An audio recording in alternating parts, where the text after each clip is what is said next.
Ya, Bapak Ibu, apakah sudah kembali semuanya ke tempat masing-masing? Sudah ya, sudah kembali semua ya. Berarti sudah siap untuk mengikuti pengajaran pada malam hari ini.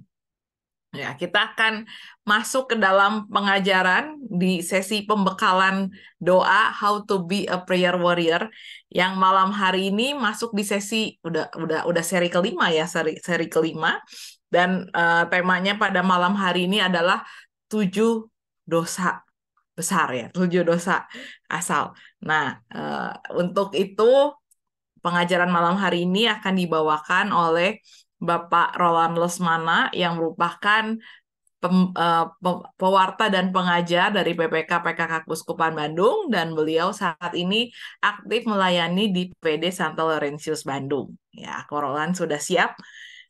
Silahkan untuk memulai pengajaran pada malam hari ini.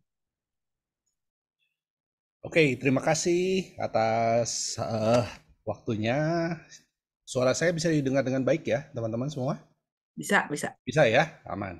Oke, saya mau menyapa teman-teman semua. Shalom, apa kabar? Selamat malam, Bapak Ibu semua yang hadir di ruangan Zoom ini. Kita kembali bertemu lagi dalam seri How to be a Prayer Warrior. Ini seri kelima ya, udah seri kelima pertemuan keempat ya. Jadi ini udah berjalan sekian lama dan untuk yang seri kelima ini kita berbicara soal topik yang sangat menarik. Ya, kita sudah ikuti ya dari waktu awal kemarin ini waktu Pastor Robini ya, yang pertama kali membawakan waktu 4 Oktober di mana beliau membawakan tentang manusia, malaikat, dan setan dalam narasi penciptaan. Ya, tentunya kita juga udah lihat apa kata gereja tentang eksorsisme dan deliverance yang sudah dibawakan dengan begitu luar biasa oleh Pastor Hendra. Dan juga 2 minggu yang lalu ya kita bertemu dengan dibawakan sesi oleh Bro Krismanto. Ya, Bro Kris sudah membawakan sesi waktu itu pintu masuk setan dalam hidup manusia dan medan peperangan rohani. Ya, jadi itu sudah sangat dijelaskan dengan begitu luar biasa dan kita masih memiliki 3 seri tersisa untuk yang seri ini. Yang hari ini yang kita akan bahas yaitu mengenai 7 dosa pokok dan cara mengatasinya. Dan juga yang nanti yang berikutnya 2 minggu lagi ada senjata rohani dalam tradisi gereja Katolik dan juga nanti ada tradisi doa Santo Mikael dan doa perlindungan darah Yesus ya. Nah, supaya lengkap semua, tentunya kita akan langsung aja masuk ke dalam sesi yang hari ini yaitu berjudul 7 dosa pokok dan cara mengatasinya. Ya. Oke, sebelum kita masuk, sebelum kita mulai, mungkin ada banyak Bapak Ibu yang mungkin baru pertama kali ngelihat saya ya. Nggak apa-apa ya. Saya mau perkenalkan diri saya dulu supaya Bapak Ibu juga bisa kenal dengan saya. Hai, nama saya Roland ya. Saya berasal dari BPK Keuskupan Bandung. Saya seorang pewarta dan pengajar di BPK Keuskupan Bandung dan saya juga berasal dari Persekutuan Doa Santo Laurentius Bandung. Ya, jadi kalau Bapak Ibu kalau misalnya lagi mampir ke Bandung boleh ya, mampir juga ke Persekutuan Doa kami ya setiap hari Kamis. Nah, Bapak Ibu yang terkasih, selain saya aktif sebagai tim dalam Persekutuan Doa Santo Laurentius, saya juga aktif dalam BPK PKK Keuskupan Bandung di sekolah El Shaddai ya bagian uh, leadership ya. Nah, mungkin kita akan langsung aja ya, kita akan langsung masuk ke dalam sesi kita pada malam hari ini yaitu mengenai 7 dosa pokok ya. Nah, Bapak Ibu yang terkasih, kalau misalnya kita bicara soal 7 dosa pokok, saya yakin Bapak Ibu juga sudah sangat tahu sekali gitu ya. 7 dosa pokok ini seringkali disebut oleh orang-orang itu adalah seven deadly sins ya. Kalau dalam bahasa Inggris sering disebut seven deadly sins ya. Nah, kenapa kok sampai disebutnya sampai 7? Kalau kita artikan dalam bahasa Indonesia itu 7 dosa yang mematikan. Wah, kayaknya serem banget gitu ya kalau misalnya sampai disebut mematikan ya. Nah, tapi ini adalah 7 dosa pokok, 7 dalam bahasa Indonesia diterjemahkan dengan 7 dosa pokok, karena dosa-dosa ini adalah bisa disebut yang disebut dosa asal atau dosa yang menjadi eh, sangat pokok dan sangat dasar yang sering kali terjadi dalam kehidupan kita. Nah, Bapak Ibu yang terkasih, kenapa kok kita harus ada sesi yang tentang bicara soal dosa? Wah, kayaknya kalau bicara soal dosa, seringkali kita sangat sulit sekali ya untuk ngomongin soal dosa gitu, apalagi kalau misalnya ngomongin dosa, dosa diri kita sendiri. Tapi sekali lagi, ini adalah bagian dari peperangan. Kalau misalnya kita peperangan, kita harus memiliki peta atas musuh kita, ya. Jadi ketika kita mengerti akan dosa-dosa yang ada, maka kita sendiri juga mengerti bagaimana cara untuk mengatasi dan untuk bisa menghindarinya, ya. Nah, itu sebabnya kenapa kita mau masuk ke dalam Seven Deadly Sins atau 7 dosa pokok ini, ya. Nah, kalau bicara soal 7 dosa pokok, Bapak Ibu bisa bisa udah pada tahu ya. Dan 7 dosa pokok itu adalah yang pertama kesombongan, yang kedua ketamakan, yang ketiga iri hati, yang keempat kemarahan, yang kelima hawa nafsu, yang keenam kerakusan, dan juga yang tujuh adalah kemalasan. Ya, coba saya mau nanya ke Bapak Ibu semua yang hadir di sini, ada nggak coba yang nggak punya dosa pokok ini? Waduh, ya kayaknya sulit banget ya. Kayaknya kalau misalnya dihitung dari 7 ini, mungkin 7-7-nya udah pernah kita alami gitu ya, bahkan kita miliki gitu dosa ini gitu ya. Tapi jangan khawatir bahwa hari ini kita bukan cuma hanya mau mengupas soal dosanya sendiri, tapi kita juga mau bicarakan soal bagaimana cara mengatasinya. Bagaimana cara mengatasi dari dosa pokok ini, yaitu dengan 7 kebajikan, ya, yang dimana kita bisa lihat bahwa kebajikan yang pertama itu adalah untuk mengatasi kesombongan, yaitu kerendahan hati, mengatasi ketamakan, yaitu kemurahan hati, yaitu untuk mengatasi iri hati kita bisa lakukan dengan kebaikan hati, untuk kemarahan kita bisa atasi dengan kesabaran, hawa nafsu dengan kemurnian, kerakusan dengan kesederhanaan, dan juga kemalasan dengan ketekunan. Ya, nah itulah yang akan kita bahas pada malam hari ini. Dan sekali lagi, ini disebut Seven Deadly Sins. Tapi sekali lagi, kita bukan mau fokus sama dosanya. Ya, jadi Bapak Ibu kasih, kita hari ini kita bukan mau fokus sama dosanya, tapi bagaimana kita fokus untuk mengatasinya, dan juga bagaimana kita mengerti akan dosa-dosa ini. Jadi kita jangan sampai tertipu oleh tipu muslihat daripada iblis yang mengias segala dosa-dosa itu menjadi seperti kayak bukan dosa. Ya. Nah, Bapak Ibu yang terkasih, kita akan langsung aja masuk dalam Seven Deadly Sins ini atau 7 dosa pokok ini. Ya, saya akan masuk ke dalam dosa yang pertama, ya, yaitu kesombongan. Bapak Ibu yang terkasih, kita akan bahas satu persatu dosa ini, tapi sekali lagi kita mau lihat bagaimana untuk mengatasi segala dosa-dosa ini. Ya, fokus kita adalah seperti itu. Nah, Bapak Ibu yang terkasih, yang pertama adalah kita mau bicara soal kesombongan. Di mana kesombongan ini adalah menjadi satu awal dari segala dosa. Ya, nah manusia mengira bahwa manusia itu memiliki segala sesuatu baik itu dari dirinya sendiri. Memiliki kemampuan yang hebat itu dari kemampuan dirinya sendiri. Ya. Dan manusia itu seringkali mengira satu kebaikan ya karena adalah jasa daripada dirinya sendiri. Bahkan seringkali manusia itu juga berbangga-bangga memiliki sesuatu yang sebetulnya dia tidak dimiliki.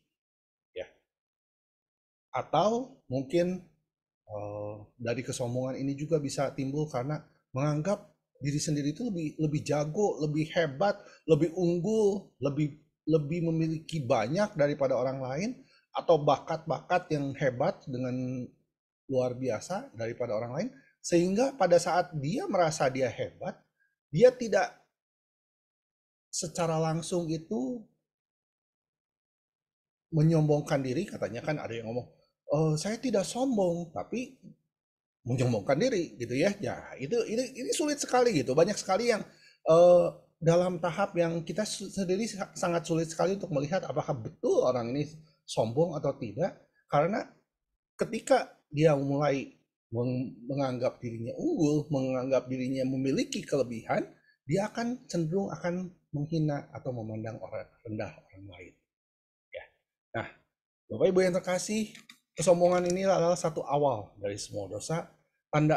Kita lihat bahwa tanda-tanda kesombongan itu mulai muncul dalam kehidupan kita.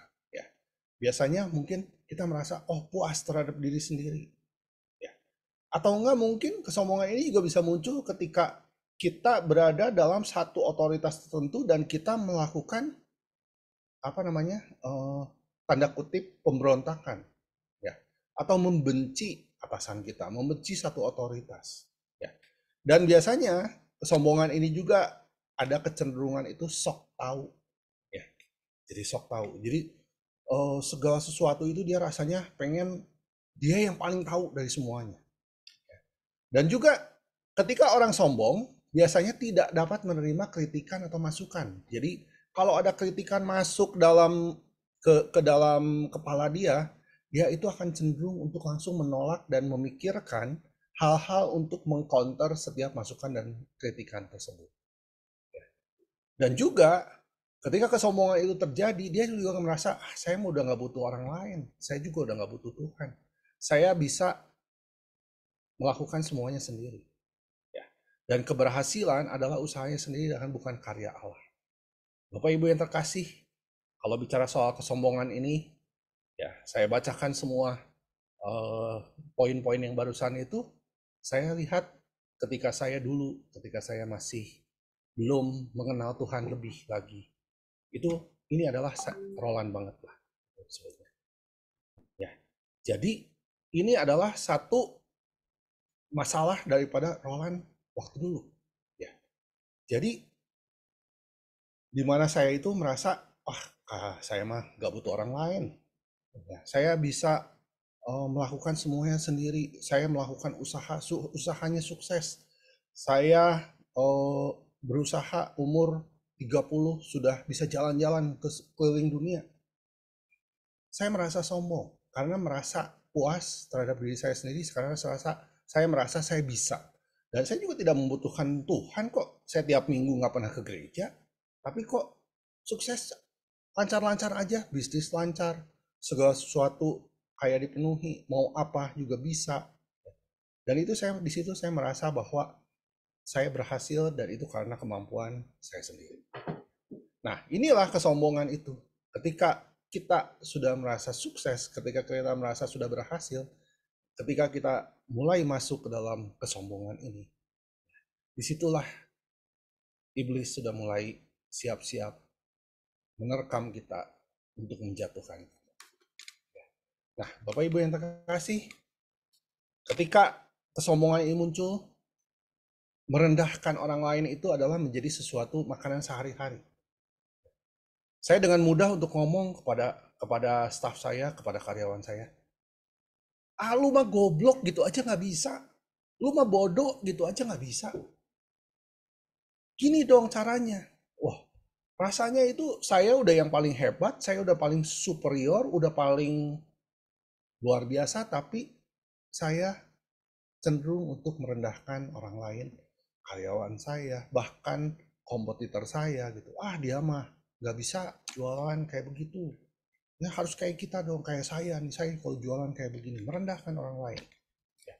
Kemudian cenderung egois juga karena segala sesuatu itu mikirin diri sendiri. Saya pikir saya cuma hanya berlaku sombong itu cuma hanya kepada karyawan doang. Tetapi ketika saya perhatikan lagi, ketika saya sudah renungkan lagi, ternyata saya juga egois bukan cuma hanya kepada karyawan aja, tapi kepada keluarga sendiri pun juga iya. Bahkan anak-anak dan istri saya pun mengalami ketika saya waktu itu menjadi seorang yang sangat egois. Ya. Nah, yang terakhir itu adalah ciri-ciri daripada orang-orang yang sombong itu adalah dia cenderung itu untuk pamer. Dia suka untuk memamerkan eh, kehebatannya dia, memamerkan kekayaan mungkin, memamerkan segala sesuatu yang dia miliki, kepintaran atau dan lain sebagainya.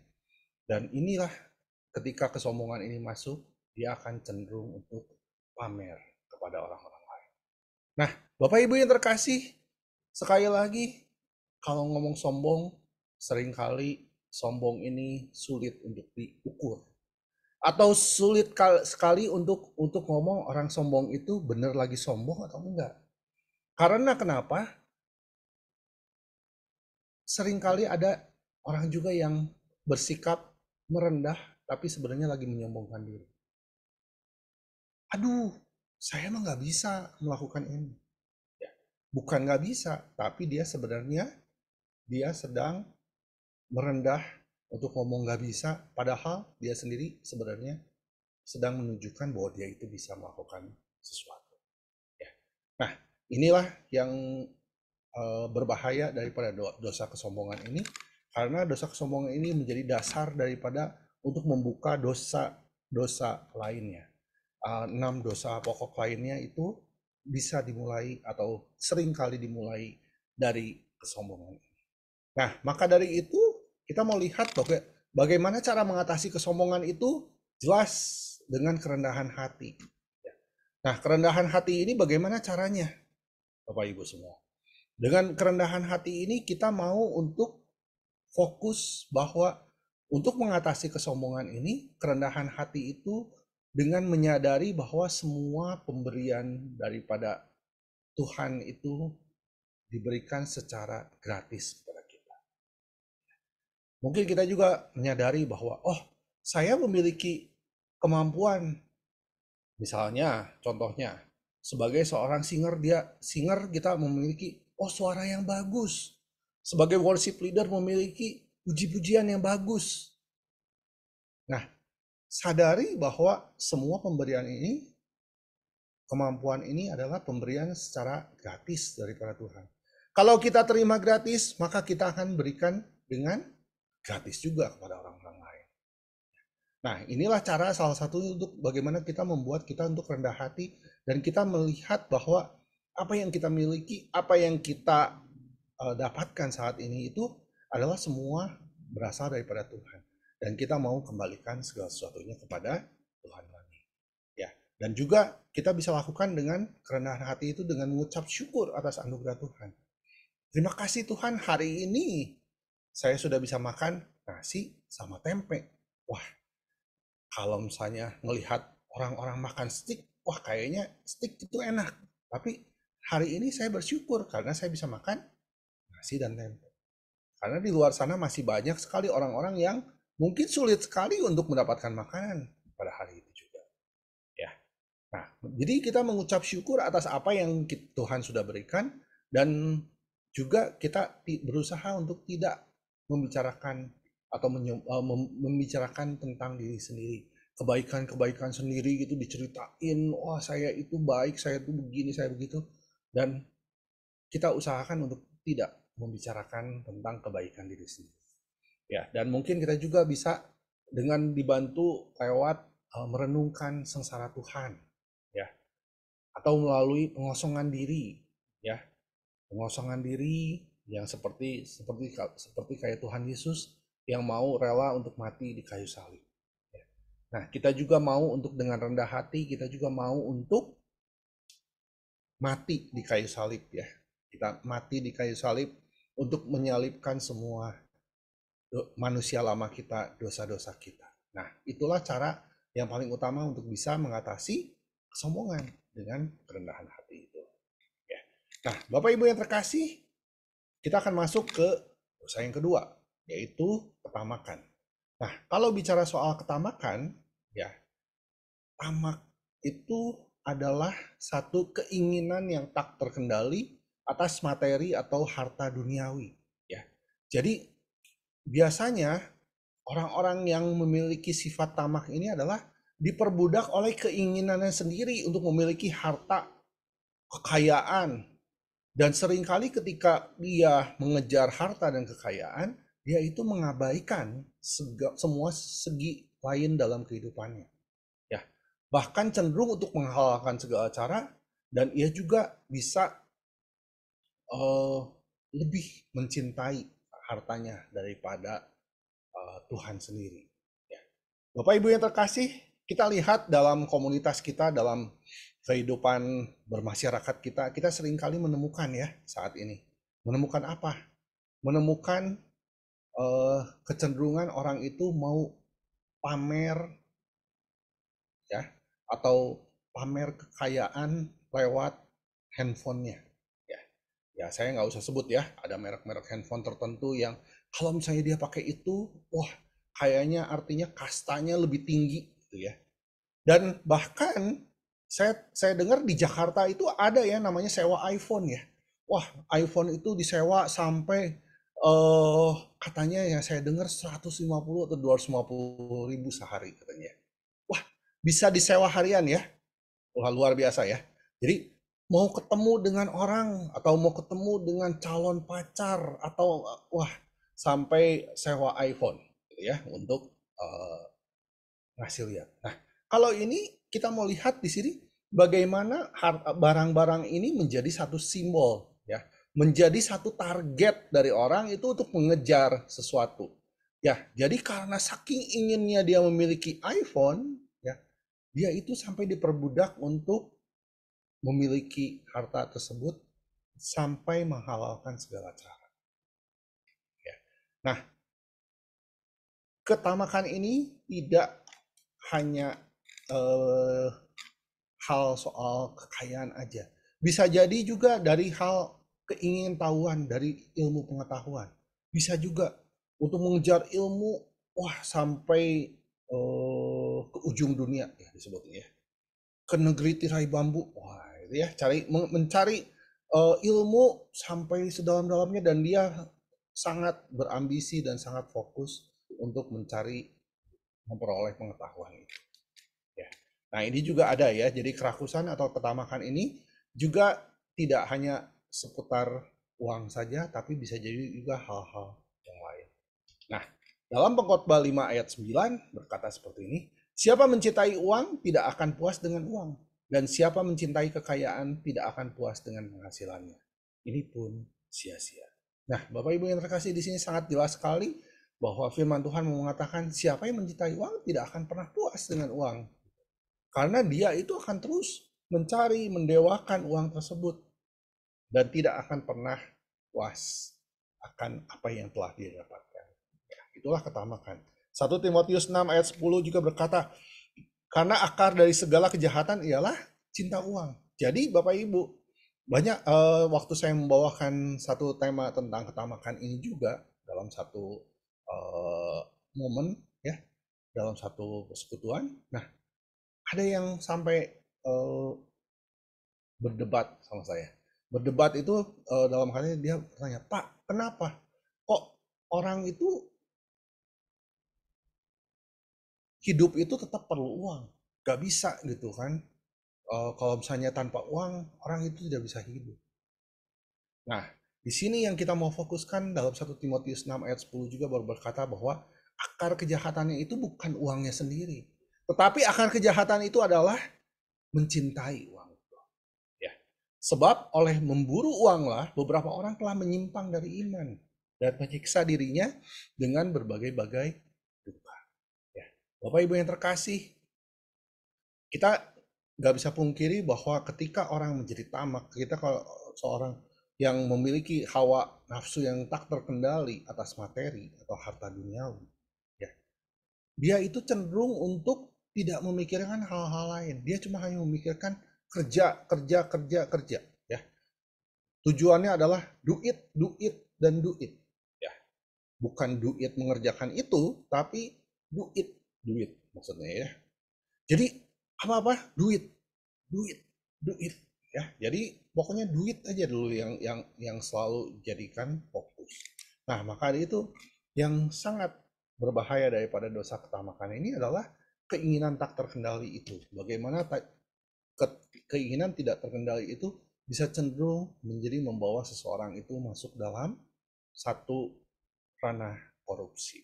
Ya, kita nggak bisa eh, tutup mata ya atas berita-berita yang beredar di masyarakat selama ini dan bagaimana korupsi itu begitu merajalela di sekitar kita dan bagaimana kita juga bisa melihat kok hebat ya. Cuman pegawai kelas yang bawah gitu tapi punya rumahnya bisa wah di mana-mana tapi ternyata dia pegawai kelas bawah di kalangan satu instansi yang begitu luar biasa ya, yang berurusan dengan uang. Nah, Bapak Ibu yang terkasih, korupsi itu bisa terjadi di mana-mana. Nggak cuman hanya dalam urusan uang aja, bisa jadi juga jika kita korupsi soal waktu. Ya. Nah, ini juga seringkali terjadi dalam kita bagaimana kita selalu untuk ingin lebih lagi, dan lebih lagi. Dan bahkan ketika ketamakan ini muncul juga bisa membawa satu ranah manipulasi. Bagaimana kita orang itu bisa memanipulasi hal dari satu hal menjadi hal yang lain. Dari hal yang baik bisa menjadi hal yang buruk. Atau malah kebalikan dari hal-hal yang buruk itu bisa disulap menjadi sesuatu yang luar biasa baik dan kelihatannya kayak luar biasa, tapi sebenarnya itu sudah terjadi manipulasi. Bapak Ibu yang terkasih, saya baru mendengar satu cerita ya. Dulu saya memiliki sebuah toko ya, toko di sebuah mall elektronik ya terkenal di Bandung ya. Saya nggak usah sebut namanya. Nah, di mall itu begitu luar biasa. Kalau orang cari elektronik di Bandung pasti akan datang ke BC ya. Nah, di sana di mall itu apa? Semua peralatan elektronik dijual ya.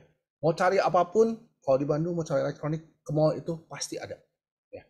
Tetapi saya baru dengar kemarin juga, baru weekend kemarin gitu saya dengar waktu ada teman rekan bisnis saya ya yang sama-sama dulu dagang di BEC juga, ternyata dia baru saja loss uang hampir bermiliar-miliar hanya gara-gara dimanipulasi oleh karyawan. Wow, kata saya, luar biasa. Ya. Dimanipulasi oleh karyawannya sehingga dia loss uang dengan begitu besar sekali. Dimanipulasi, dibuat begini, dibuat begitu, menjual, dibuat apa faktur fiktif, udah faktur fiktif, gali lubang, tutup lubang sampai akhirnya lubangnya udah terlalu besar, tidak bisa ditutupi lagi. Ya, dan itulah yang terjadi sampai saat ini.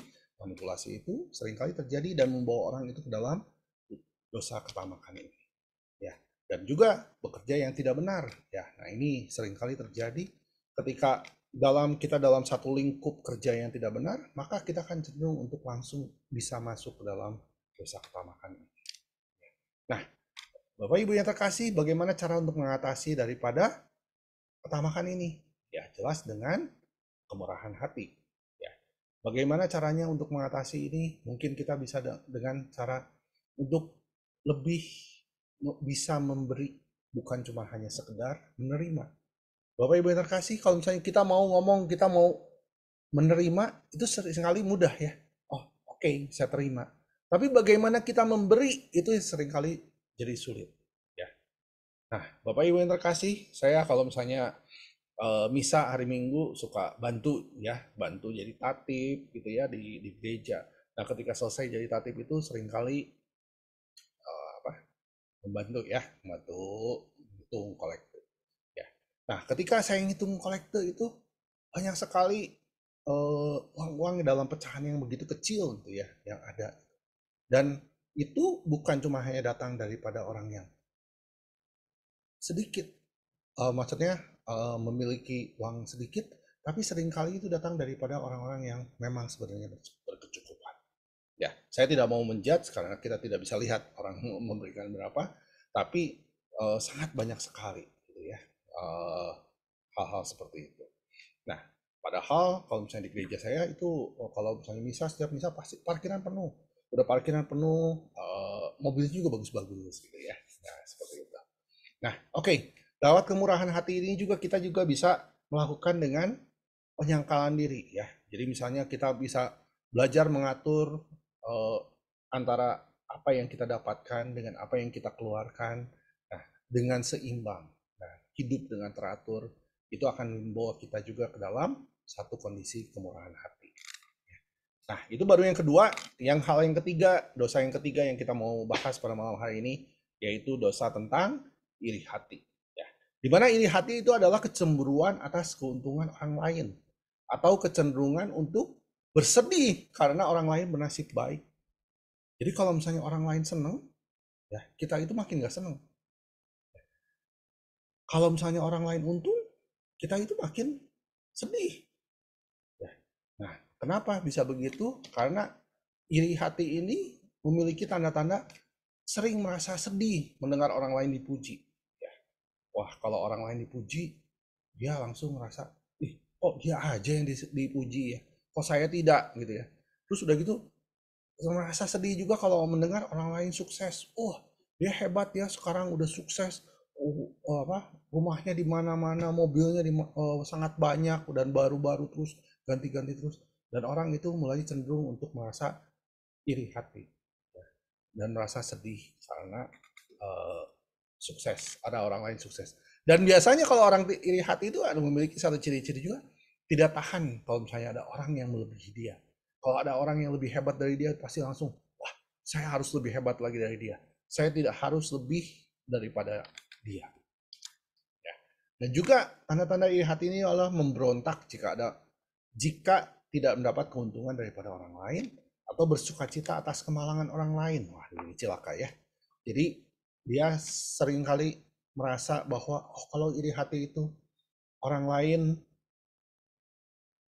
malang atau orang lain mengalami masalah, dia itu malah senang sekali ya. Sangat kontras dari keadaan yang sebelumnya gitu, merasa sedih kalau orang lain senang gitu ya. Nah, mengumbar kejelekan orang lain dan juga bersaing secara tidak sehat untuk mengejar ambisi.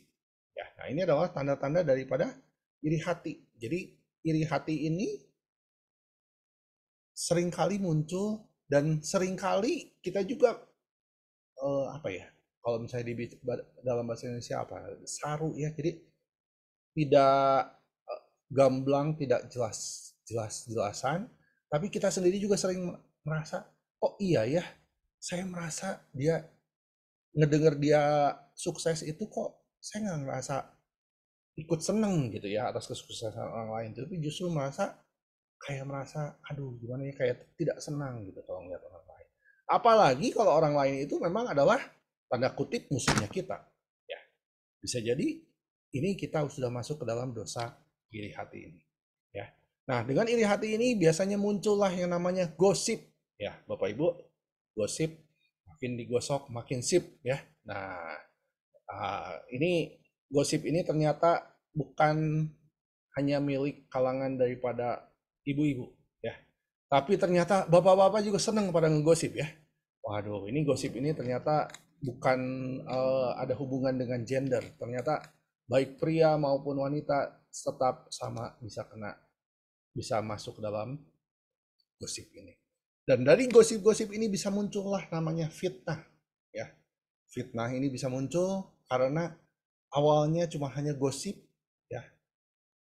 Awalnya 100 ditambah-tambah jadi 110, ditambah-tambah jadi 150, ditambah-tambah jadi 200, sampai akhirnya sudah tidak seperti aslinya lagi karena sudah bisa berubah menjadi sebuah fitnah ya. Kebencian atau rasa tidak suka, juga menjelekkan orang lain, dan juga nah ini ya, kalau misalnya ada yang suka untuk delete postingan sosmed seseorang, nah ini tanda-tanda ini bahwa lagi iri hati ya sama orang itu ya, orang lain ya.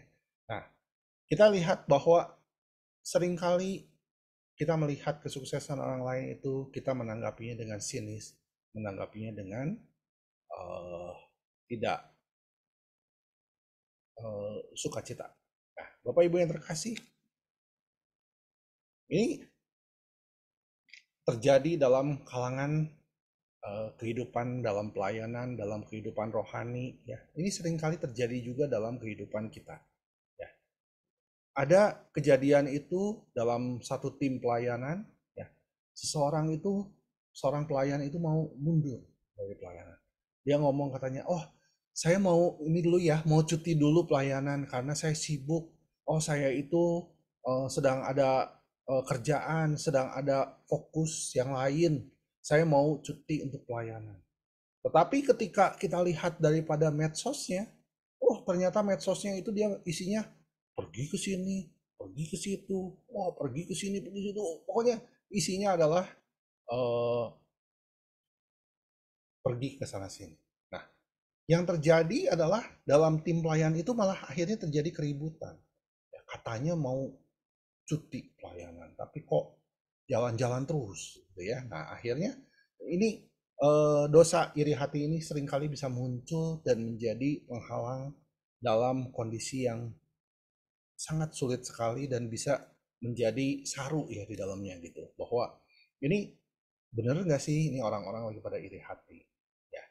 Nah, oleh karena itu, untuk mengatasi dosa dari iri hati ini, kita harus lawan dengan kebaikan hati.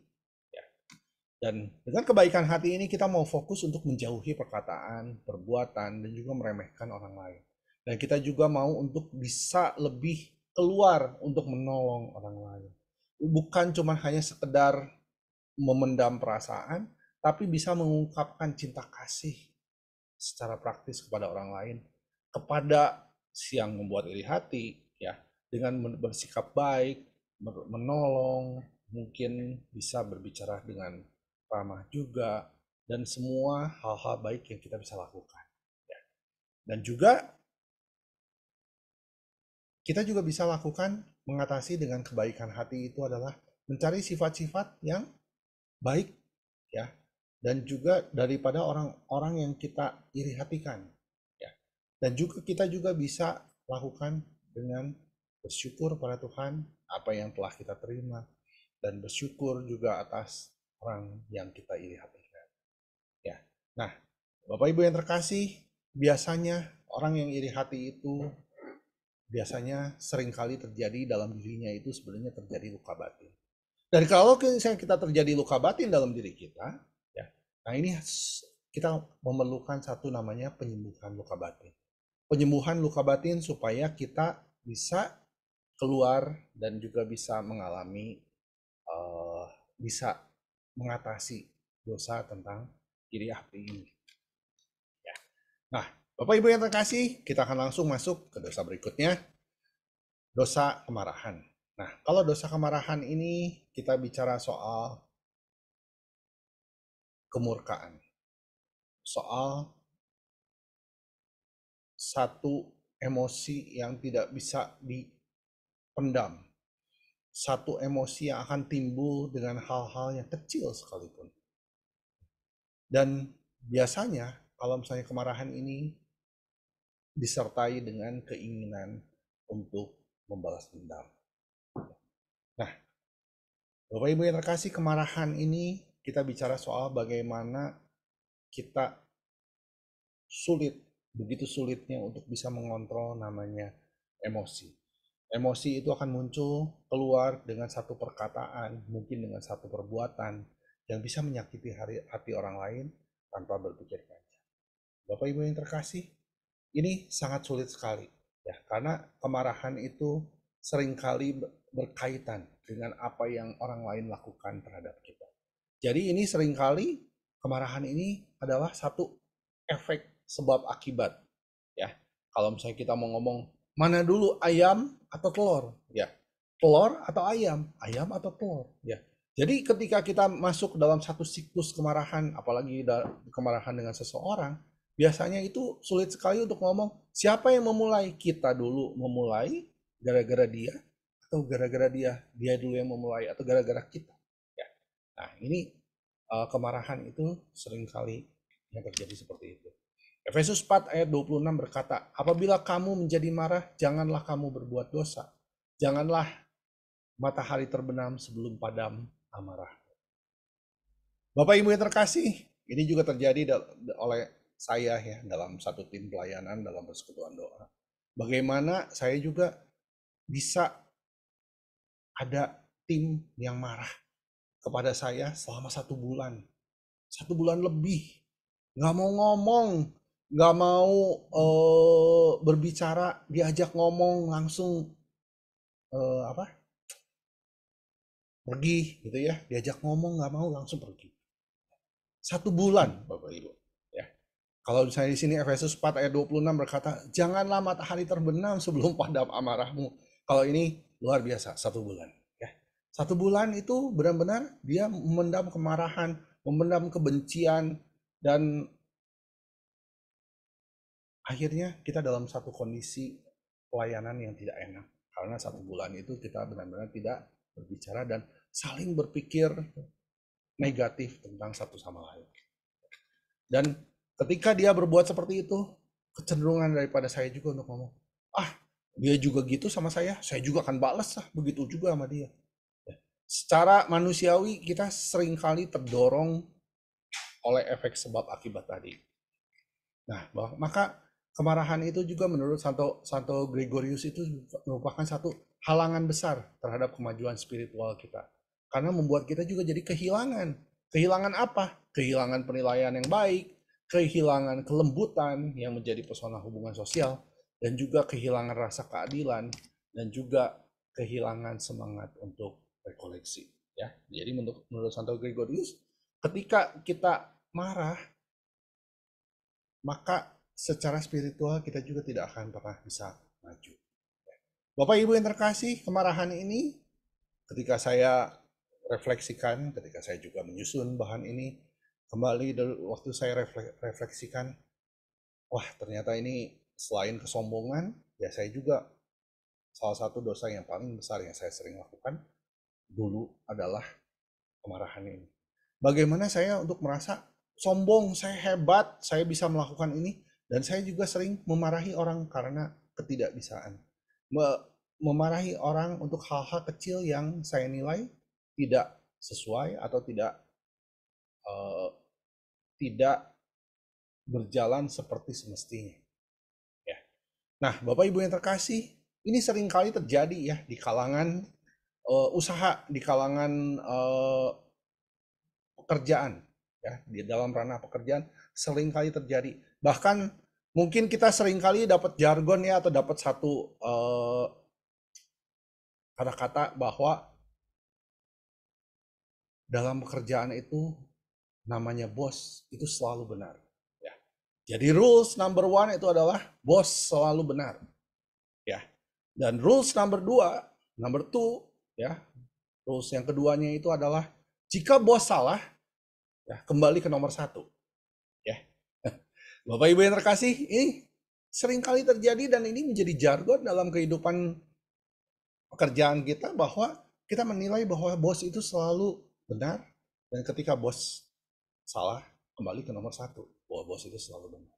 Nah di sini kita juga lihat bahwa dalam kehidupan kita juga seringkali kita membawa halangan untuk bagaimana kita mengalami kemajuan spiritual karena akibat dari efek daripada dosa kemarahan ini. Ya.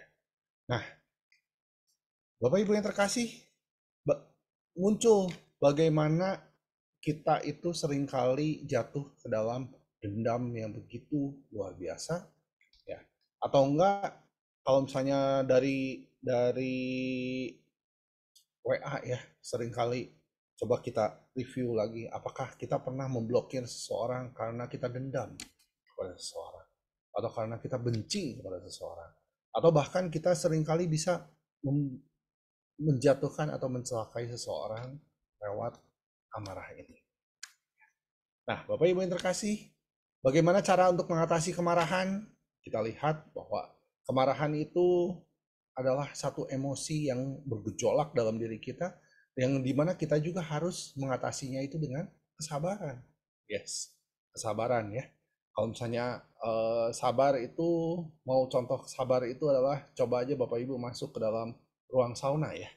Nah, itu juga ada itu ya, ada kayak jam pasir gitu ya, seperti gambar di belakang di sebelah saya ini gitu ya. Nah, begitu masuk ke sana, puterin jam pasir, rasanya itu jam pasir nggak habis-habis pasirnya gitu ya. Harus sabar nungguin gitu ya. Nah, itu seperti itu rasanya kalau misalnya kita eh, mengatasi kemarahan. Jadi kita harus benar-benar sabar dan juga kita bisa mentransfer amarah kita mentransfer energi meluap daripada emosi kita itu kepada hal-hal yang sifatnya jasmani, seperti misalnya berolahraga gitu ya. Terus kalau misalnya enggak, bisa menyanyi ya. Kalau menyanyi, nyanyinya lagu pujian gitu ya, lagu rohani, lagu pujian. Dan juga bisa kita mengalihkan kemarahan-kemarahan itu kepada hal-hal yang positif ya. Nah, Bapak Ibu yang terkasih, bicara soal kemarahan ini Roland yang dulu, wah, Roland banget ini kalau bicara soal emosi atau kemarahan ini ya. Kalau dulu saya di balik kemudi mobil itu, namanya emosi itu udah luar biasa. Ada mobil yang mepet, pasti saya akan pepet lagi. Ada mobil yang menyalip, saya pasti akan salip lagi sampai sampai saya lebih depan lagi ya. Nah, ini adalah saya bagaimana dulu yang begitu dengan mudah kepancing emosi dan kemarahan kepada hal-hal kecil seperti itu. Tapi saya sekarang untuk berusaha untuk juga mengatasi dengan kesabaran. Nah, ketika saya udah kenal Tuhan lebih lagi, ketika kenal firman Tuhan lebih lagi, saya juga udah mulai bisa untuk mengatasi, untuk bisa menjaga emosi saya ini. Kalau misalnya ada orang yang nyalip lagi, saya cuma hanya ngomong, monggo silahkan gitu ya. Nah, silahkan duluan, mungkin dia lagi kebelet pipis ya. Jadi makanya buru-buru gitu ya. Nah, karena saya juga pernah gitu di mobil kebelet pipis ya, padahal saya memang pengen buru-buru gitu ya. Nah, jadi kita dengan berpikir positif, apa, mengalihkan semua kemarahan itu kepada hal-hal yang positif, dan juga kepada selain yang sifatnya jasmani seperti berolahraga misalnya kayak tadi, bisa juga kepada hal-hal yang rohani ya, misalnya dengan cara mengampuni gitu kan, atau enggak kita berdoa ya. Ketika kita marah, kita berdoa, kita berdiam, kita berdoa dan meredam amarah kita ya. Dan juga kita bagaimana kita juga bisa melihat ada kehadiran Tuhan dalam diri sama kita ya. Nah, Bapak Ibu yang terkasih, itu adalah dosa tentang kemarahan. Kita lanjut. Wah, ini yang seru nih. Dosa tentang hawa nafsu. Nah, hawa nafsu ini adalah membuat manusia berkubang dalam pikiran, perkataan, dan perbuatan yang tidak murni. Ya. Bapak Ibu yang terkasih, kalau misalnya bicara soal hawa nafsu ini, kita nggak luput ya dari media-media kita yang sering kali meliput ya. Bagaimana orang-orang tertentu yang memiliki satu kedudukan tertentu itu melakukan pelecehan-pelecehan seksual ya. 1 Petrus 1 ayat 14 berkata, hiduplah sebagai anak-anak yang taat dan jangan turuti hawa nafsu yang menguasai kamu pada waktu kebodohanmu ya. Jadi ingat ya Bapak Ibu, hawa nafsu itu kan menguasai kamu waktu kita lagi bodoh ya. Waktu waktu kita lagi bodoh, itulah dimana hawa nafsu itu akan menguasai diri kita. Maka dari itu kita nggak punya waktu untuk bisa mengalami uh, hawa nafsu itu ya. Maka dari itu kita mau untuk hidup dengan taat kepada Tuhan. Nah, hawa nafsu ini kita nggak bisa pungkiri ya, bagaimana free sex ini bisa menjadi satu sesuatu yang kita sebagai orang timur itu sangat tabu untuk mengatakannya. Tetapi kita nggak bisa pungkiri fakta mengatakan begitu banyak anak-anak yang berusia di bawah 17 tahun yang sudah mengenal free sex ini. Nah, Bapak Ibu yang terkasih, bagaimana dosa hawa nafsu ini begitu sulit untuk dibendung karena ada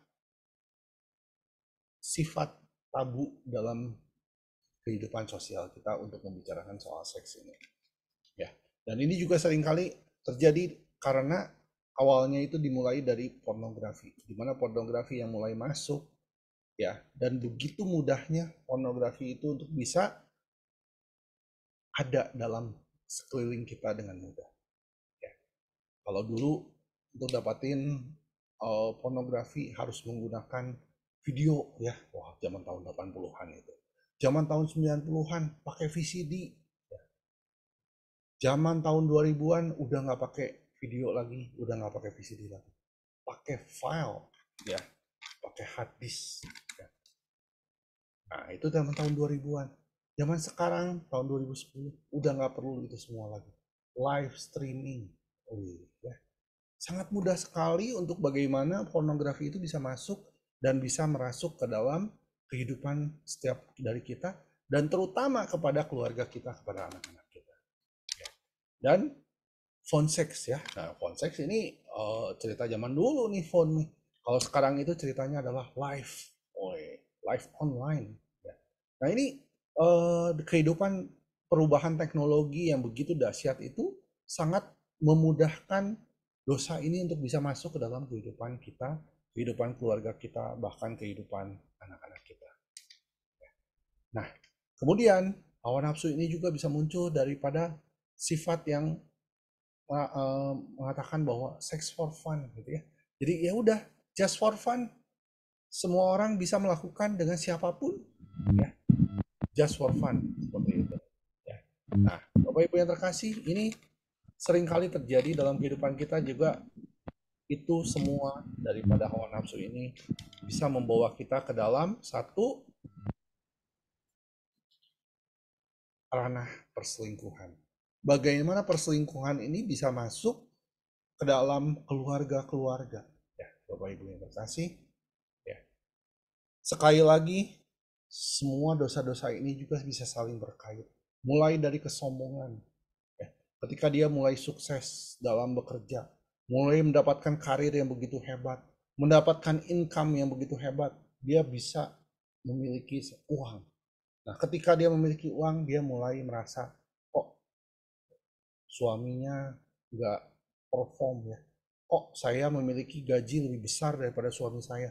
Kok suami saya kayaknya enak-enak aja di rumah. Mulailah menekan suami. Dari kesombongan mulailah muncul amarah.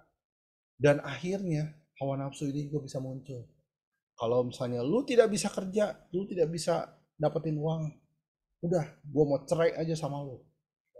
Suaminya diusir, nanti saya akan dapetin cowok lain. Wah ya.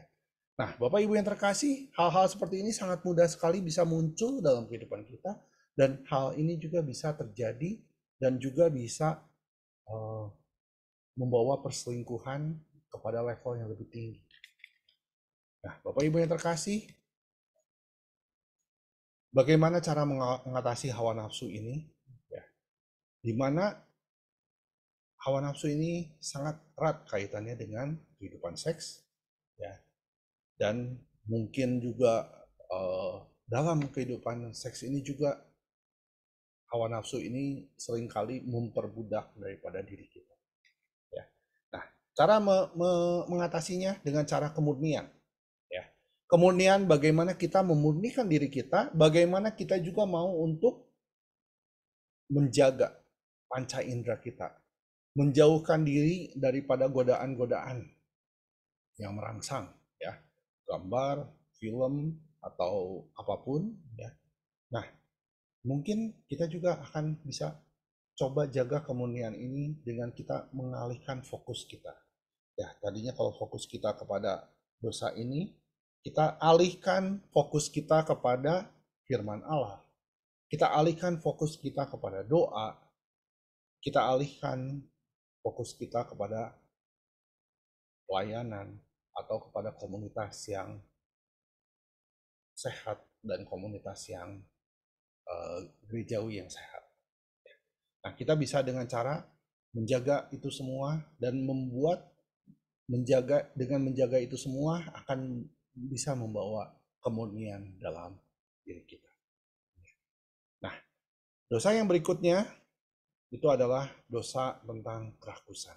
Bapak Ibu yang terkasih, kenapa sih kok kerakusan ini masuk ke dalam 7 dosa pokok? Kalau misalnya kita lihat dari semua dosa-dosa yang pokok yang ada, kayaknya semua itu benar-benar dosa gitu ya. Coba di sini, saya mau nanya sama Bapak Ibu semua di ruangan ini. Pernah nggak coba ada yang pernah datang ke pastor untuk pengakuan dosa? Pastor, saya berdosa karena saya barusan makan. Gak ada ya. Rasanya mungkin kita juga gak pernah gitu kalau misalnya ngomong, oh saya berdosa karena saya barusan makan. Enggak ya. Karena Makan itu adalah sekali lagi makan itu adalah kebutuhan daripada tubuh jasmani kita ya. Sama seperti kayak uang tadi. Kita membutuhkan uang untuk kehidupan kita. Sama seperti makanan. Kita juga membutuhkan makanan untuk ada dalam kehidupan kita supaya kita bisa hidup ya. Tetapi yang kita mau fokuskan kerakusan di sini adalah kesenangan yang berlebihan terhadap makanan itu untuk memuaskan diri. Itu yang jadi masalah ya. Jadi bukan masalah makanannya sendiri, tetapi sikap dan sifat kita yang membawa makanan itu menjadi satu kesenangan yang berlebihan untuk memuaskan diri. Bapak Ibu yang terkasih, ya kita nggak bisa pungkiri ya, banyak sekali orang-orang di sekitar kita juga yang seperti itu. Yang kalau misalnya datang ke satu kota, rasanya pengen semua makanan dibeli. Datang ke satu kafe, rasanya semua makanan pengen diorder dari semua menunya. Ya. Dan ketika dia order, dan dia tidak bisa habiskan itu semua. Sampai akhirnya dibuang-buang. Nah, inilah yang level kerakusan itu yang terjadi itu di level itu. Dan menurut Santo Agustinus berkata bahwa seseorang yang menikmati daging dan minum lebih daripada yang dibutuhkan haruslah mengetahui bahwa hal itu termasuk salah satu dosa ringan. Ya. Jadi kalau misalnya yang jadi masalah itu adalah ketika kita memakan atau menikmati makanan itu melebihi daripada yang seharusnya kita butuhkan. Ya. Bapak Ibu yang terkasih, saya memiliki klien ya, satu pekerjaan dalam pekerjaan saya memiliki klien itu sebuah klinik ya, klinik dokter gitu ya. Nah di klinik dokter itu dia memiliki satu pas pelayanan untuk turun berat badan ya. Kalau orang-orang yang gendut gitu ya, orang-orang yang overweight, nah datang ke klinik itu untuk bisa tanda kutip dikurangi gitu ya berat badannya ya dengan satu metode suntikan atau lainnya gitu ya dengan satu metode metode medis ya secara medis itu bisa dikurangi. Dan saya tanya, dok, emang banyak gitu yang pengen kayak begitu? Oh banyak sekali gitu ya. Oh saat ini itu lagi viral, lagi laku banget katanya. Kalau misalnya untuk bisa disuntik katanya, paket suntik berapa kali gitu ya, baru nanti abis itu diet, baru bisa berhasil dietnya. Wah luar biasa ya. Jadi sangat mudah sekali kalau misalnya orang jatuh ke dalam dosa kerakusan ini untuk bisa nanti jadi overweight dan sampai akhirnya dia menjadi budak untuk melakukan hal-hal dibalikannya itu untuk dengan menguranginya lagi. Tapi menguranginya itu tidak bisa dengan cara biasa, harus dengan metode suntikan lah dan lain sebagainya. Saya nggak ngerti ya, karena itu saya untuk hal-hal medisnya itu saya tidak mengerti sama sekali. Tapi di sini yang kita mau lihat adalah kerakusan ini juga menjadi satu dosa pokok, di mana dosa ini juga berkata secara spesifik bukan cuma hanya sekedar kesenangan terhadap berlebihan, tapi ada juga yang membuat satu makanan itu dengan satu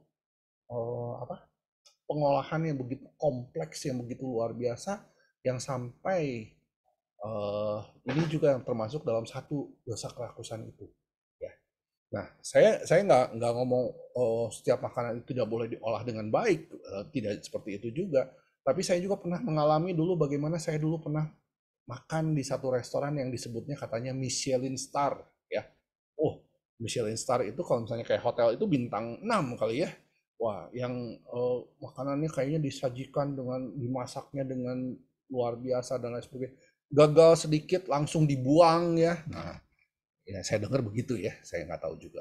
Tapi dimasak dengan begitu berlebihan dan ketika dimakan pun ya begitu juga ya. Maksudnya nggak lebih enak juga daripada nasi goreng di pinggir jalan. Yang pasti sih nggak kenyang ya. Nah, itu ya pasti. Nah, Bapak Ibu yang terkasih, inilah yang kita lihat bagaimana kerakusan ini bisa menjadi dosa dalam kehidupan kita. Nah, kerakusan ini juga bisa jadi ketika kita mengambil begitu banyak makanan sampai terakhirnya dibuang.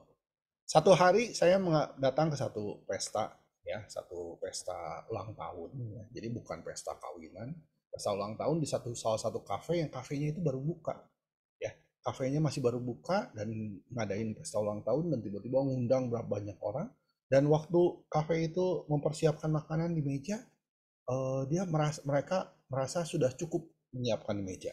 Tapi waktu begitu mulai makan, tiba-tiba ini meja hilang semua makanan.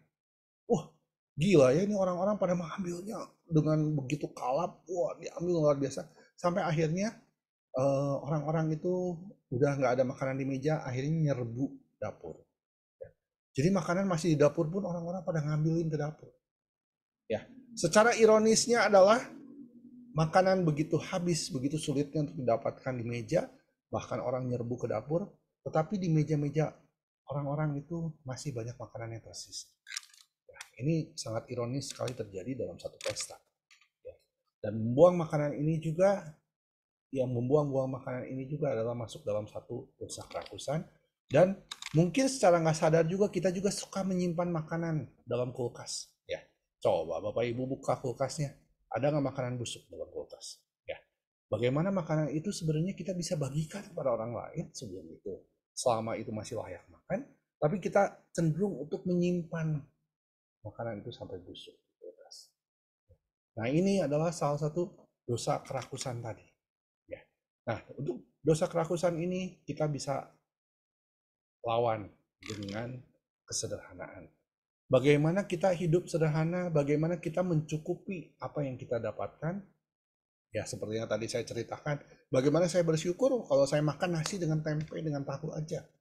Ya, bukannya nggak mampu beli stik, bukan. Ya, mampu beli stik. Tapi ketika ada tempe dan tahu aja, bagaimana saya mau dengan sederhana, dengan rendah hati untuk mau makan makanan itu. Ya, ada orang-orang yang kalau bisa dikasih gitu, wah saya nggak mau. Daging udah dikasih stik aja, dagingnya kematangannya aja berbeda aja, nggak mau. Ya, sampai sebegitunya. Tapi bagaimana kita juga mau untuk lawan segala kerakusan itu dengan kesederhanaan tadi. Bagaimana kita mau untuk menerima apa yang kita dapatkan, bagaimana kita mau untuk bisa tetap sederhana, tetap tidak tidak tidak seperti, tidak harus seperti yang kita inginkan selalu. Ya, kita tidak mau untuk menjadi rakus dan kita juga tetap untuk sederhana. Ya. Nah, Bapak Ibu yang terkasih, kita akan masuk dosa yang terakhir, dosa yang ketujuh, yaitu kita bicara soal dosa kemalasan. Ya.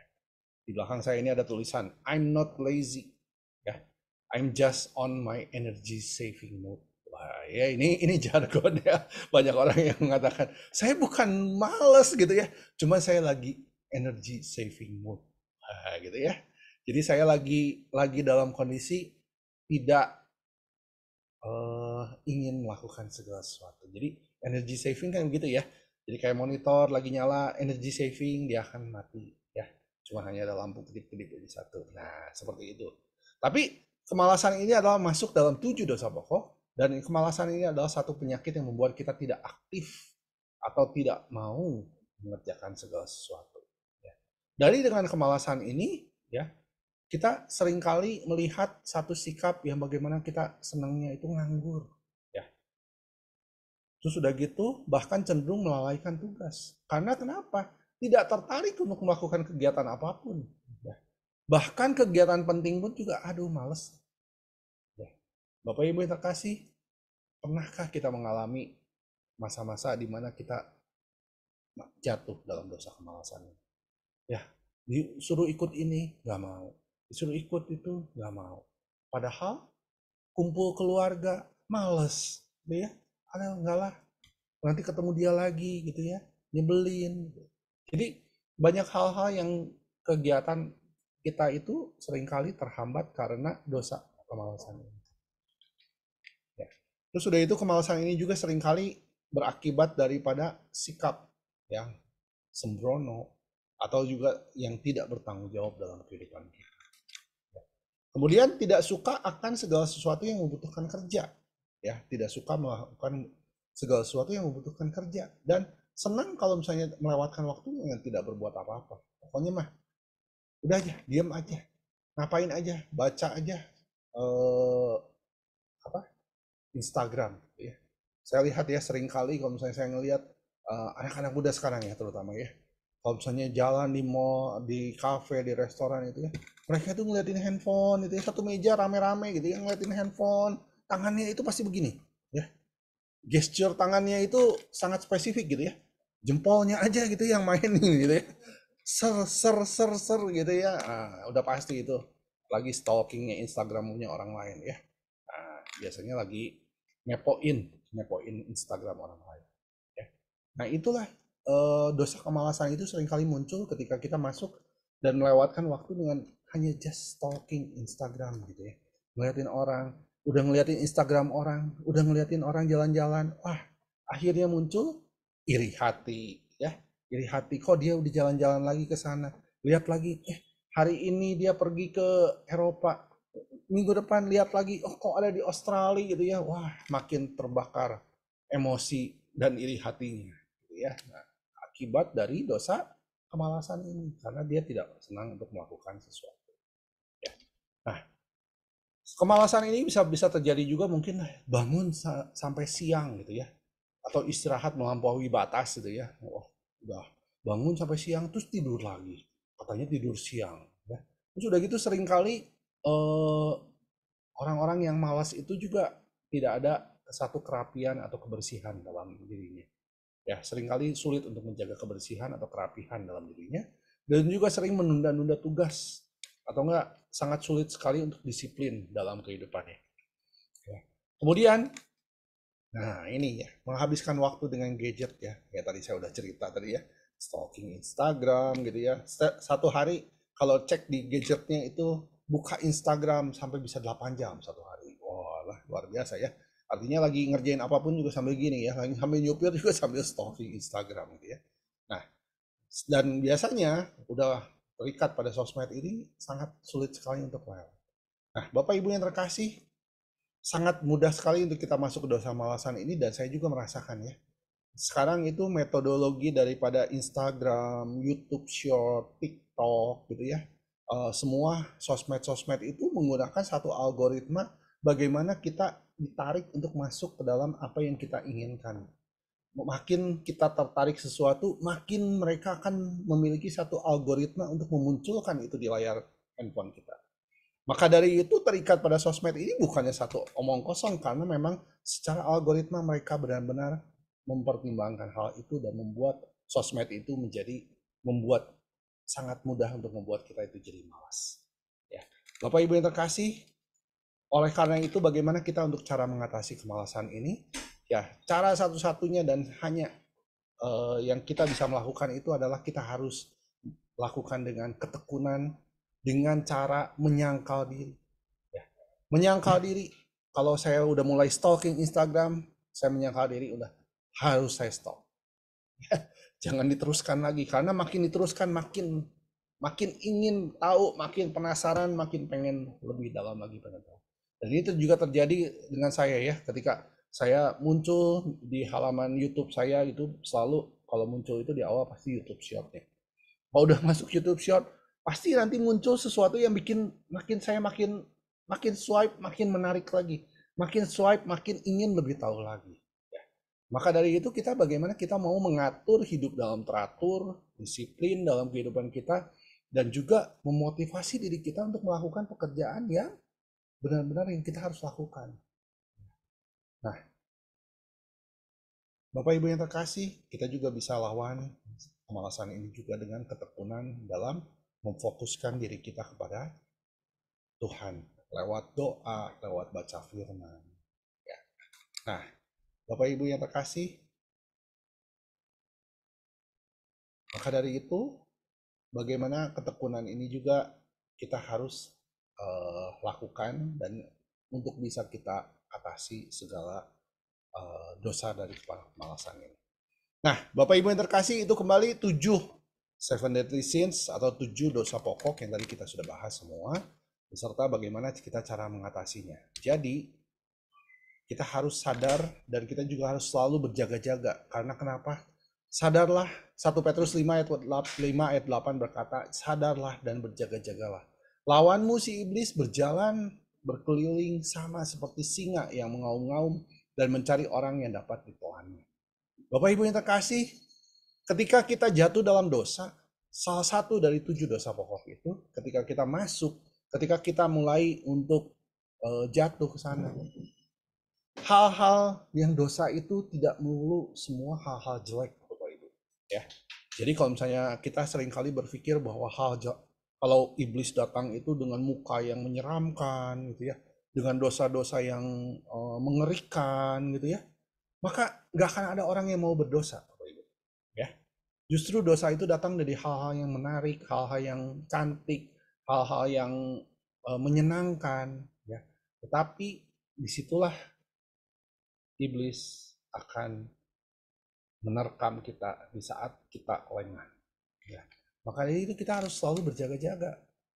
7 dosa pokok ini fokus kita adalah bagaimana kita untuk melawan. Bagaimana kita untuk berperang melawan 7 dosa pokok ini. Dan mengatasi 7 dosa pokok ini juga jelas bahwa dengan kita mengajari, dengan kita mengikuti seminar seperti 7 dosa pokok ini, kita benar-benar seperti berstrategi di medan perang, karena kita sedang berperang, kita berstrategi dan kita mengetahui daripada kekuatan daripada lawan. Ya. Jadi mengatasi 7 dosa pokok ini kita harus lakukan dengan kita mengetahui dosa itu dan berstrategi bagaimana mengatasi dosa itu. Ya, seperti ya tadi kita kalau misalnya dalam perang itu ada istilahnya mata-mata ya, mata-mata yang kita kirim ke medan apa tempat musuh untuk mengetahui situasi dan kondisi di sana. Dan hari ini yang kita lakukan adalah kita bagaimana kita mengetahui 7 dosa pokok ini dan bagaimana kita cara untuk mengatasi. Dan cara mengatasinya tak lain dan tak bukan yang kita miliki. Bagaimana Roh Kudus yang ada dalam diri kita untuk kita bisa terus membiarkan Roh Kudus itu hidup dalam diri kita dan juga kita berperang dengan mengandalkan kekuatan daripada Roh Kudus itu dalam diri kita. Karena kita tahu bahwa kita tidak mungkin untuk berperang sendiri, kita tahu bahwa kita tidak mungkin untuk melakukan semuanya sendiri. Kita harus bersandar pada kekuatan yang lebih besar, kekuatan Tuhan dan kekuatan daripada Roh Kudus yang ada dalam diri kita. Nah, Bapak Ibu yang terkasih, bersama dengan Roh Kudus, ya, kita mau untuk terus berlatih dan juga terus bersama dengan Roh Kudus menajamkan seluruh iman kita, indera kita untuk Roh Kudus terus bisa berkarya dalam kehidupan kita sehari-hari. Bagaimana juga untuk bisa kita membiarkan Roh Kudus itu terus menyala dan menjadi api dalam kehidupan kita sehari-hari, dan juga bagaimana Roh Kudus itu juga bisa menjadi satu kekuatan dalam kehidupan kita. Bapak Ibu yang terkasih, sekali lagi 7 dosa pokok ini tidak bisa kita lawan sendiri. Tidak bisa kita atasi dengan kemampuan kita sendiri. Maka dari itu, tidak ada lain dan tidak bukan, kita harus tetap fokus pada Tuhan. Bagaimana kita terus untuk menjaga hati kita, menjaga iman kita. Jangan sampai kepleset. Ya, seringkali yang sulit itu kita seringkali jatuh kepleset dengan hal-hal yang kita tidak sadari atau bahkan hal-hal yang kita senangi. Dan kita kepleset dan kita jatuh, dan disitulah iblis mulai terus membuat kita makin terpuruk dan makin jatuh lagi. Tapi don't worry, karena kekuatan daripada Tuhan selalu melebihi daripada segalanya. Dan bagaimana kita mau terus hidup dan juga bisa terus memfokuskan diri kita kepada Tuhan. Bapak Ibu yang terkasih, ini adalah seluruh yang saya bisa sampaikan untuk bisa membawakan 7 dosa pokok ini kepada Bapak Ibu semua. Semoga ini bisa menjadi satu pengetahuan yang baru, pengetahuan yang terbaharui untuk kita semua, dan bagaimana kita juga bisa untuk membawa diri kita untuk keluar daripada 7 dosa pokok ini, dan bagaimana kita juga menjaga hidup kita, diri kita, untuk bisa terus berfokus kepada Tuhan bersama dengan Roh Kudus. Terima kasih, Tuhan Yesus memberkati. Oke, terima kasih Kak Roland. Bapak Ibu semuanya boleh dikasih reaksinya untuk pengajaran malam hari ini. Ya, kalau buat saya sih apa ya?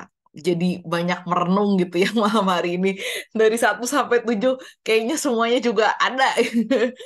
Kayaknya nggak ada yang nggak kelewat gitu ya, semua juga ada gitu. Dan ya tadi untuk mengatasinya kembali lagi ya bagaimana kita harus melawan ya, berarti ya kok ya harus melawan melawan dengan yang kebalikannya. Ya kadang-kadang mungkin di kadang kita temukan mungkin ya apa ya, susah-susah gampang ya, bukan gampang-gampang susah, susah-susah gampang gitu ya.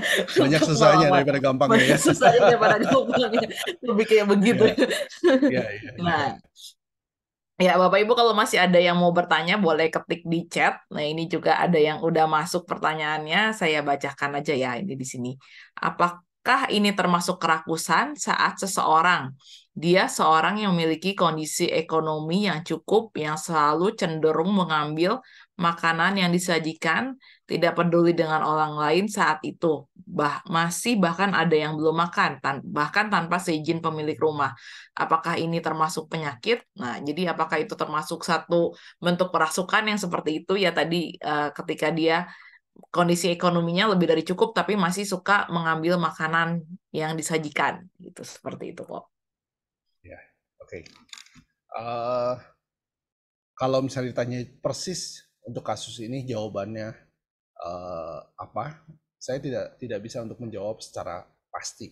Ya, mungkin kalau misalnya kita mau lebih pasti lagi, ya mungkin kita harus berkonsultasi dengan eh, seseorang yang memiliki ilmu yang lebih pasti ya, maksudnya bisa berkonsultasi dengan psikolog gitu atau psikiater gitu ya, tentang tentang memastikan apakah ini satu penyakit atau bukan.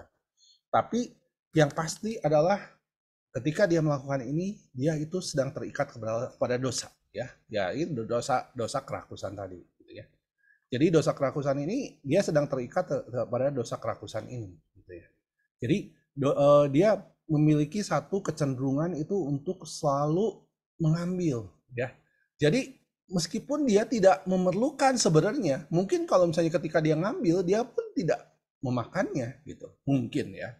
Kalau misalnya dia memakannya ya misalnya, oh badannya ternyata 150 kilo gitu ya, mungkin seperti itu. Mau makannya banyak gitu ya. Nah, mungkin kita bisa lebih mengerti gitu ya kalau misalnya badannya begitu besar. Tapi seringkali orang yang masuk ke dalam dosa kerakusan ini tidak dalam kondisi yang memang dia memerlukan makanan itu. Bahkan dia cenderung mengambil itu hanya sekedar ya udah pengen aja gitu. Pokoknya pengen aja ngambil gitu. Ya. Nah, Bapak Ibu yang terkasih, ya, mungkin kalau misalnya sekarang di hari-hari ini banyak sekali restoran yang berkonsep AICE katanya ya. Wah, tahu ya AICE ya. All you can eat katanya ya. Nah, kalau all you can eat kan namanya juga udah all you can eat, boleh dimakan semuanya juga gitu ya. Nah, coba ya kalau misalnya kita datang ke restoran all you can eat itu. Biasanya ada kecenderungan daripada orang untuk mengambil semua dicobain satu persatu. Ya, biasanya ada kecenderungan seperti itu biasanya ya, tapi sekali lagi ini tidak semua orang sama. Tapi di situ adalah satu kecenderungan yang bagaimana kita itu ingin, wah, ingin dengan apa, sesuatu yang keinginan gitu ya. Jadi bukan cuma hanya kebutuhan. Kalau misalnya ngomong butuh, satu porsi makanan sudah cukup ya. Tapi dengan Aice ini, wah, jadi kayaknya berkesan semua harus dicoba, semua harus diambil dan lain sebagainya. Atau mungkin juga kalau misalnya ke hotel ya, biasanya kalau ke hotel breakfast gitu ya, hotelnya bagus ya, bintang 5 bintang 6 itu makanannya itu kalau dikelilingin satu hari juga nggak cukup katanya perutnya ya. Wah itu, nah kayak gitu biasanya ada kecenderungan seperti itu. Tapi sekali lagi, bukannya tidak boleh makan all you can eat ya Bapak Ibu, bukannya tidak boleh apa eh, apa breakfast di restoran seperti itu. Tapi ketika kita bisa mengontrol diri kita dan ketika bisa mengontrol apa yang disajikan itu akan adalah cukup buat kita dan itu tidak berlebih. Nah, itulah bagaimana kita untuk mengatasi dosa kerakusan tadi ya. Jadi kalau misalnya tadi pertanyaan daripada Bu Jenny ya bahwa ada kemungkinan daripada yang diceritakan tadi itu bahwa dia itu sedang terperangkap dalam dosa itu, ya. Jadi memang kita harus sekali lagi untuk fokus untuk melepaskan itu. Ya, mungkin itu. Ya, Ya. thank you kok. Semoga menjawab ya Bu Jenny. Oke, pertanyaan berikutnya ada yang masuk. Pertanyaan berikutnya adalah bagaimana cara menjaga Roh Kudus terus menyala dalam hati kita? Oke, bagaimana cara untuk menjaga Roh Kudus itu supaya terus bisa menyala dalam hati kita? Ya, ini saya bilang ini satu PR yang sulit. Wah, ya, saya ngomongnya PR yang sulit ya. Kenapa sulit? Bahkan bagi saya pun yang dalam kehidupan hidup pribadi saya sebagai seorang pewarta dan pengajar dan juga sebagai seorang suami, seorang pekerja gitu ya. Ini semua sangat menjadi satu perjuangan untuk bagaimana kita mempertahankan Roh Kudus itu terus bisa berkobar dan bisa menyala dalam kehidupan kita.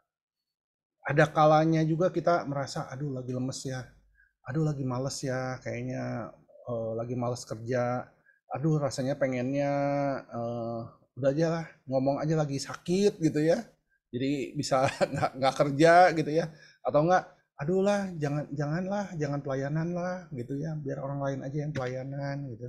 Jadi banyak hal yang membuat kita itu seringkali jatuh membawa aduh males gitu ya, aduh kayaknya nggak mau. Tapi sekali lagi bahwa Roh Kudus itu tidak pernah padam, Roh Kudus itu tidak pernah diam.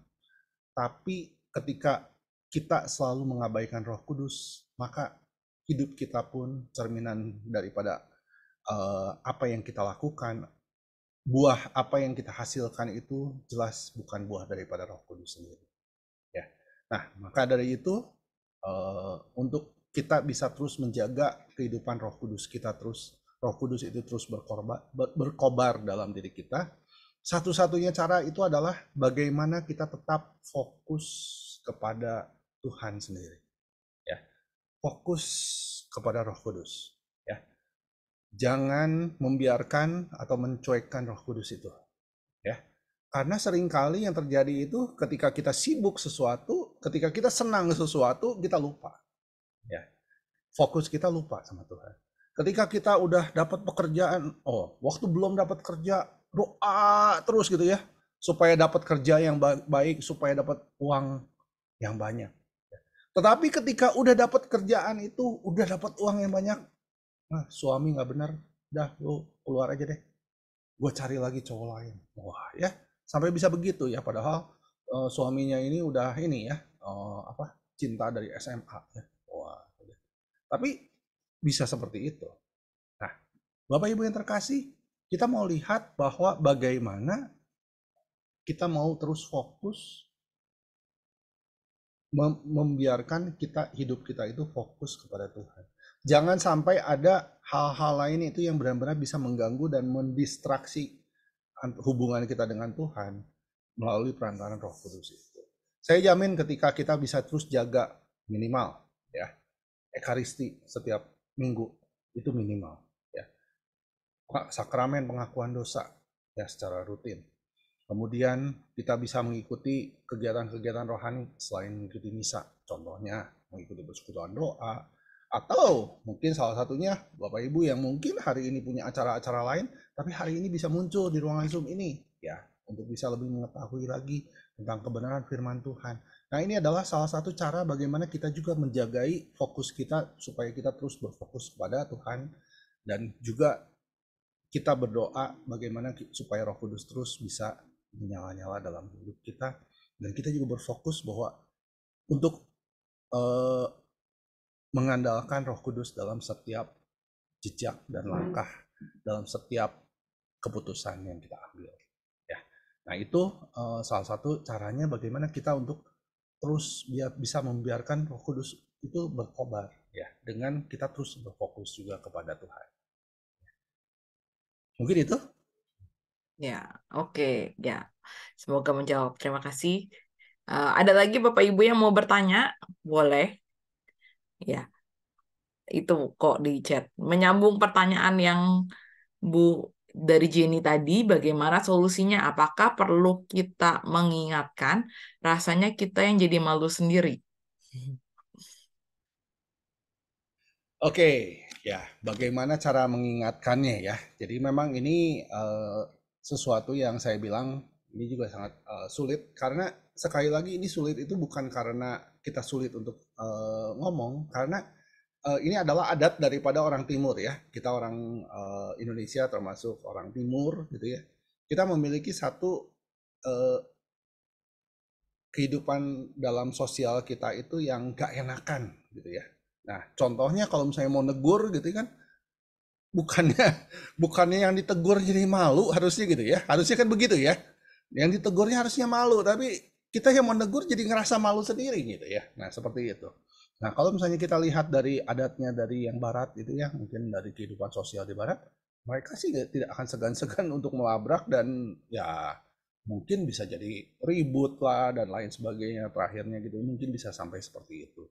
Tapi sekali lagi bahwa firman Tuhan juga berkata ketika kita mengetahui ada orang berbuat salah atau sahabat kita berbuat salah atau ada orang berbuat salah, kita wajib untuk mengingatkan ya. Nah, ketika kita mengingatkan, apakah bisa dengan empat mata ya? Kalau misalnya lewat empat mata dia tidak mau, kita ajak lagi orang lain sebagai saksi untuk menyampaikannya.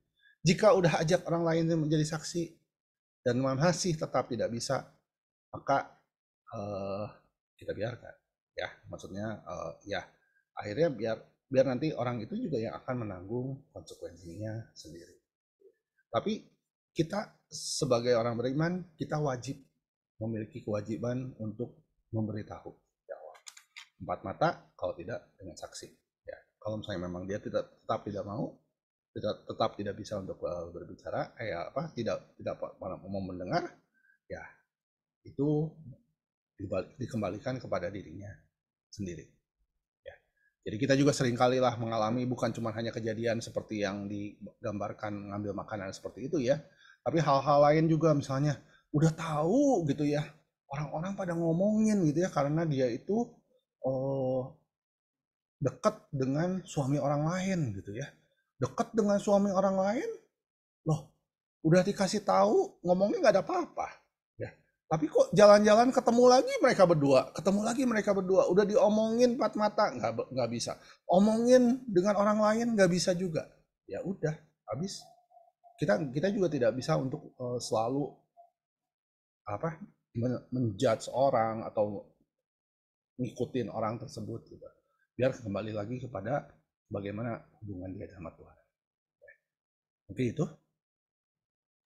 Ya, oke, thank you kok. Masih ada yang mau bertanya lagi? Nah, ditunggu sebentar. Mungkin kalau agak sulit bertanya, mungkin lebih ke merenung. Malam hari ini penuh dengan renungan pribadi ya, bagaimana kita ini Renungan ada di pribadi. posisi mana. Di checklist, udah di checklist. Oh, ada semua gitu ya. Semua ya. Ya saya juga Seperti merenung banyak ya. Waktu hmm, saya mempersiapkan untuk ini juga saya merenung banyak dan udah dilihat lagi kok kayaknya ada semua gitu ya. Jadi memang ini bicara soal dosa ini memang tabu. Tapi ketika kita mengetahui dan kita bisa untuk tahu persis dosa itu, maka kita juga tahu bagaimana cara untuk mengatasinya. Itu yang paling penting. oke, iya, iya, sepertinya udah nggak ada lagi sih. Ya tadi ya lebih ke perenungan pribadi itu. Jadi Bapak Ibu kalau misalkan dari kemarin-kemarin kita belajar soal apa namanya deliverance ya tentang apa namanya iblis setan gitu. Nah dosa-dosa ini tuh mungkin termasuk yang iblis yang tidak kasat mata gitu ya, maksudnya yang menyerang ke dalam diri kitanya secara pikiran kita, secara apa gitu ya. Dan tapi itu termasuk dengan hal-hal yang harus kita perangi gitu. Jangan sampai iblis itu bekerja di dalam diri kita. Ya apalagi dengan makanan itu ya, yang Dengan yang makanan dipikir ya nggak pernah ini loh, nggak pernah juga mikir sih. makanan itu dosa loh gitu kan. Iya, baru kepikir juga sih makanan itu bisa menyebabkan kita jatuh ke dalam dosa gitu ya. Iya gitu kan. Makanan yang Padahal kan enak bukan gitu. makanan, padahal ya kita kan nggak bisa pungkiri ya kalau kita pergi ke satu kota apa segala pasti yang dicari apa kuliner dulu dong gitu ya. Bener bener bener ya. Jadi berhati-hatilah gitu ya. Makanan Ya, itu termasuk dalam dosa tadi kerakusan ya tadi ya. ya tapi Iya, bukan makanannya ya. Sikap bukan kita untuk makanannya. terhadap makanan itu yang membuat kita dosa. Oke, Ya, oke ya. oke. Thank you kok untuk malam hari ini ya Bapak Ibu. Jadi ya mau nggak mau gitu ya kita mau melawan setiap dosa itu, 7 dosa pokok itu dengan kebalikannya gitu ya. Dengan tadi kita melakukan hal-hal yang baik. Ya tentunya itu butuh penyangkalan dari diri kita sendiri untuk melakukan itu. Dan bagaimana caranya tadi ya kita selalu mengandalkan Roh Kudus yang bekerja dalam diri kita. Biar Roh Kudus itu tetap ada dalam diri kita sehingga kita bisa melawan ke 7 dosa pokok tadi itu. Sekali lagi terima kasih Korolan buat pengajarannya malam hari ini. Sama-sama. Nanti Terima kasih. kalau setelah pengumuman mohon berkenan untuk menutup dengan doa penutup ya kok. Oke, siap. Yuk. Terima Kita kasih. saksikan teman Bapak Ibu dan teman-teman semuanya, mari kita simak untuk beberapa pengumuman berikut ini. Boleh minta tolong ditampilkan. Ya, kita akan kembali melanjutkan seminar How to be a Prayer Warrior di seri yang kelima, ya, di bagian yang kelima juga itu dengan temanya Senjata Rohani dalam Tradisi Gereja Katolik. Hari Rabu tanggal 29 November, artinya 2 minggu lagi dari sekarang, yang akan dibawakan oleh Pastor Yohanes Bayu Aji. Wah, ini jangan sampai terlewatkan juga ya Bapak Ibu ya. Jadi bagaimana senjata rohani apa sih yang kita punya dalam tradisi gereja Katolik nanti akan dibahas di 2 minggu yang akan datang hari Rabu tanggal 29 November ya kita kembali lagi bersama-sama di dalam seminar doa ini jangan lewatkan 2 minggu yang akan datang berikutnya. Oke, sudah ya. Dan seperti biasa ya di 2 minggu yang akan datang juga akan diawali dengan doa syafaat seperti tadi ya. Doa syafaat dulu, baru kita akan sama-sama untuk mengikuti pengajarannya. Dan saya juga mau kembali mau mengingatkan lagi untuk Bapak Ibu yang mau memberikan persembahan kasihnya bisa diberikan melalui rekening BCA 777475800 atas nama Timotius Theophilus Ingriani Wijaya. Terima kasih untuk persembahan kasih yang sudah diberikan dan jika ada yang berkenan memberikan lagi kami juga sangat berterima kasih dan tentunya itu akan digunakan untuk setiap kegiatan yang ada di PPK PKK Keuskupan Bandung. Ya.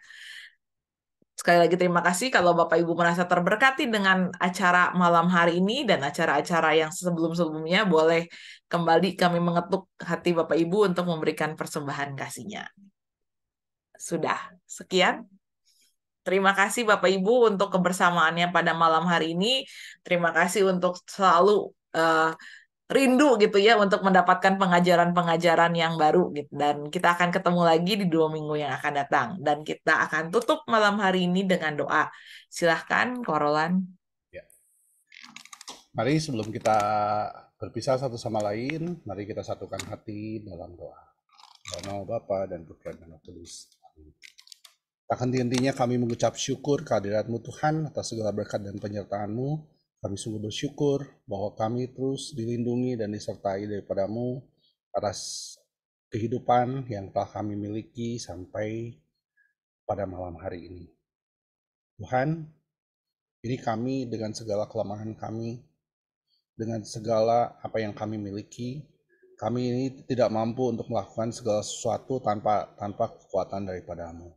Tuhan, pada malam hari ini kami juga belajar mengenai kelemahan-kelemahan yang kami miliki, mengenai 7 dosa pokok dalam kehidupan kami. Kiranya setiap apa yang kami pelajari pada malam hari ini, itu bisa menjadikan satu peta kekuatan bagi kami, untuk bisa mengetahui setiap kelemahan-kelemahan kami, untuk bisa menjadi melihat setiap kedosaan-kedosaan ini, supaya bisa kami untuk bisa mengatasi setiap dosa ini dalam kehidupan kami. Tuhan, kami tidak bisa berjalan dengan sendirian. Kami butuh bantuan daripada-Mu dalam kehidupan kami. Biarlah Roh Kudus yang ada dalam diri kami bisa terus menyala-nyala, bisa terus menjagai kehidupan kami, bisa terus membawa kehidupan kami ke dalam satu kehidupan yang lebih baik. Dan juga kami juga terus bisa menjaga kekudusan daripada diri kami, menjaga kemurnian daripada hati kami, supaya kami bisa terus berfokus kepada Engkau dalam kehidupan kami, dan tidak lagi terdistraksi dengan dosa-dosa dan dengan si iblis yang siap menerkam ketika kami jatuh dalam dosa itu. Terima kasih Tuhan, kami sungguh bersyukur Kau berikan waktu pada kami dan kesempatan untuk berkumpul di ruangan Zoom pada malam hari ini. Biarlah setiap benih firman yang telah Kau tabur ke dalam hati kami masing-masing bisa masuk dalam hati kami masing-masing. Masuk, bertumbuh, berkembang, dan berbuah. Dan kiranya buah-buah ini bisa kami bagikan kepada orang-orang yang kami kasihi. Terima kasih Tuhan, demi Yesus Tuhan yang antara kami yang hidup dan berkuasa, kini dan sepanjang segala abad. Amin. Dalam nama Bapa dan Putra dan Roh Kudus. Amin. Terima kasih Bapak Ibu semua, Tuhan Yesus Ya, berkati. terima kasih. Sekali lagi, Thank Korolan, you, terima Bro. kasih. Selamat malam semuanya, Bapak Ibu. Sampai ketemu lagi Iya. 2 minggu yang akan datang. Tuhan memberkati kita semuanya. Selamat malam. Malam semua. Terima kasih semua.